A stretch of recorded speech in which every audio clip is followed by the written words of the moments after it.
Assalamu alaikum, dear 8th class students. I hope you all are well and I welcome you all in my offline class. Dear students, you just open your English book at the short story section and at the page number 84. There you will see your topic name. And dear students, you know this topic and the topic name is Achilles. And actually this poem, in this short story we have read some part of this lesson. But dear students, today we will read another part of this lesson. پیارے بچوں، جو یہ کہانی ہے، short story ہے جو آپ کی انگلش بک میں شامل ہے، جس کا نام ہے ایچلیز، اس میں سے ہم نے کچھ حصہ پڑھا ہے لیکن باقی حصہ ابھی انکمپلیٹ ہے، اور مجھے امید ہے یہاں تک آپ کو سمجھ میں آئی ہوگی یہ لیسن. اور یہاں پہ ہم نے اتنا ہی پڑھا ہے. ایکچولی جو یہ ایچلیز جو نام ہے، یہ ایک گریک ہیرو جو تھا اسی کا نام تھا.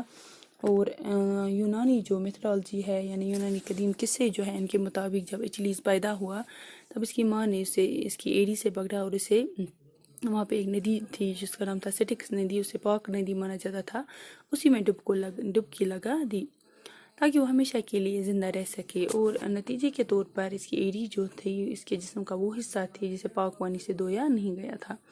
اور پیارے بچوں، کہیں برسوں کے بعد، کہیں لڑائیوں میں زندہ بچنے کے بعد آخرکار پاؤں کی جو ایڑی ہے اس میں تیر لگنے کی وجہ سے ایچلیز کی موت ہو گئی. لیکن یہاں پر جو یہ لیسن ہے، اس میں یہ جو رائٹر ہے، وہ لکھنے والا جو ہے، اس نے یہ ایک پیٹ نیم رکھا تھا. ایک پیٹ اس کا ایک جانور تھا، اس نے ایک کچھوا جو تھا پالا تھا، تو اس کا نام بھی اس نے یہی رکھا تھا ایچلیز. تو یہ جو رائٹر ہے، یہ لکھنے والا جو ہے، یہ کہتا ہے کہ مجھے یہ اسی کے بارے میں کہتا ہے، اس ٹورٹائز کے بارے میں، کہ مجھے یہ ٹورٹائز کہاں ملا اور کہاں سے میں نے یہ لایا. تو اس کے لیے ہم نے یہاں تک یہ پڑھا کہ یہ رائٹر کہتا ہے کہ اپنے سفر کے دوران میں سب سے زیادہ جو عجیب اور پرکشش کرداروں سے ملا، ان میں ایک آدمی تھا جس کا نام تھا روز بیٹل. اور اس کے بارے میں ایک خیالی افسانہ پھیلا ہوا تھا یہاں کے، جس سے بچنا ناممکن تھا، اور میں اشتیاق کے ساتھ اس سے اپنی ملاقاتوں کا انتظار میں کیا کرتا تھا. اور سب سے پہلے میں نے اسے ایک سنسان سڑک پر دیکھا جو دور دراز پہاڑی گاؤں میں کسی ایک گاؤں کو جاتی تھی. اور پیارے بچوں، رائٹر کہتا ہے کہ اس سے پہلے کہ میں اسے دیکھ سکتا، میں اس کی آواز سن پا رہا تھا، کیونکہ وہ کسی چرواہے کی بنسری پر وہ دھن بجا رہا تھا. اور رائٹر کہتا ہے کہ اس کا چہرہ ایک لومڑ کے جیسا بڑی بڑی آنکھوں والا، اور اس کی پوشاک بہت دلکش تھی، اور اس کے کوٹ کی جیبیں جو تھی وہ پھولی ہوئی تھی، اور اس میں بہت زیادہ چیزیں جو تھی وہ بری ہوئی تھی. تو پیارے بچوں، یہ جو رائٹر ہے یہ کہتا ہے کہ پھر اس کے آگے جو لیسن ہے وہ ہم آج پڑھنے جا رہے ہیں. پیارے بچوں، آپ آ جاؤ پیج نمبر 85 پر، اور وہاں جو اس پیج کا جو اس پیج پہ جو پہلی لائن ہے وہیں سے ہم شروع کر رہے ہیں.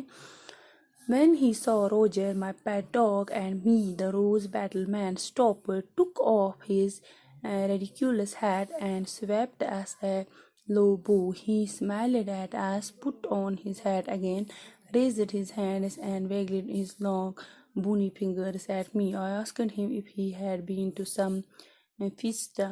He nodded his head vigorously, raised his pipe to his lips and played a little tune on it, and then stopped and jerked his thumb over his shoulder, pointing back the way he had come. He smiled and rubbed his forefinger and thumb together, expressing that he wanted money. I suddenly realized that he must be unable to speak, so standing in the middle of the road, I carried on a conversation with him, and he replied with a clever pantomime.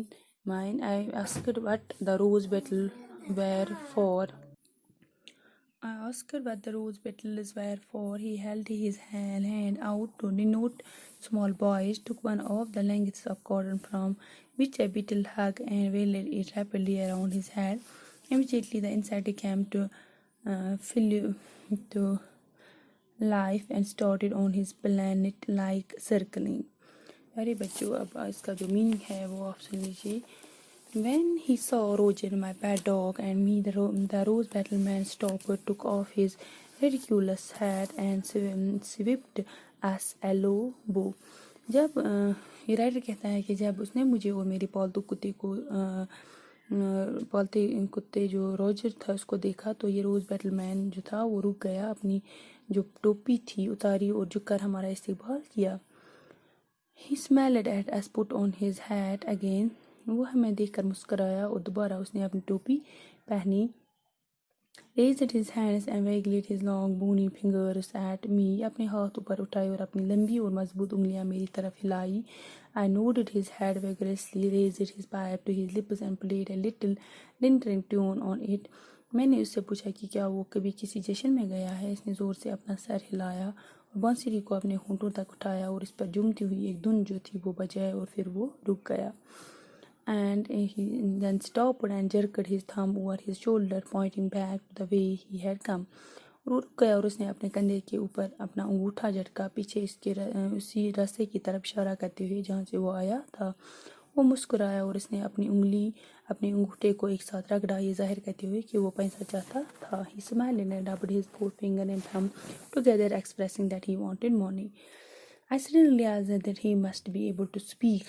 مجھے اچانک یہ احساس ہوا کہ وہ ضرور ہی بول نہیں سکتا ہے. So standing in the middle of the road, I carried on a conversation with him and he replied with a clever pantomime. I asked what the rose petals were for.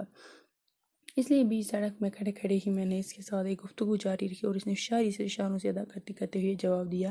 میں نے اسے پوچھا کہ گلابی جو بونڈے ہیں کس چیز کے لیے ہوتے ہیں. He held him and hand out to denote small boys took on the length of cotton from which a beetle hung and wheeled it rapidly around his head. سوت کے تھانوں میں سے ایک تھان نکال جن میں سے ایک بونا لٹک رہا تھا اور پھر اس نے اسے تیزی سے اپنے سر کے گرد گھمایا اور فوراً ہی وہ کیڑا جیسے ہی زندہ ہوا اور سیاہ کی طرح کی جیسی اپنی گردش پھر شروع کر دی.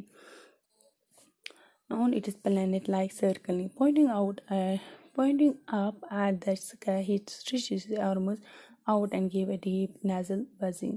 آسمان کی طرف اشارہ کرتے ہوئے اس نے اپنی باہیں جو ہے ایک باہر کی جانب پھیلائی اور اپنی ناک سے نکلنے والی گہری بنبناہٹ سے. Then he rolled his beetles round his head so that they all started to buzz quickly. پھر اس نے اپنے سبھی بونوں کو اپنے سر کے گرد گھمایا تاکہ وہ سبھی بھی جلدی سے بنبھاٹ کر سکے.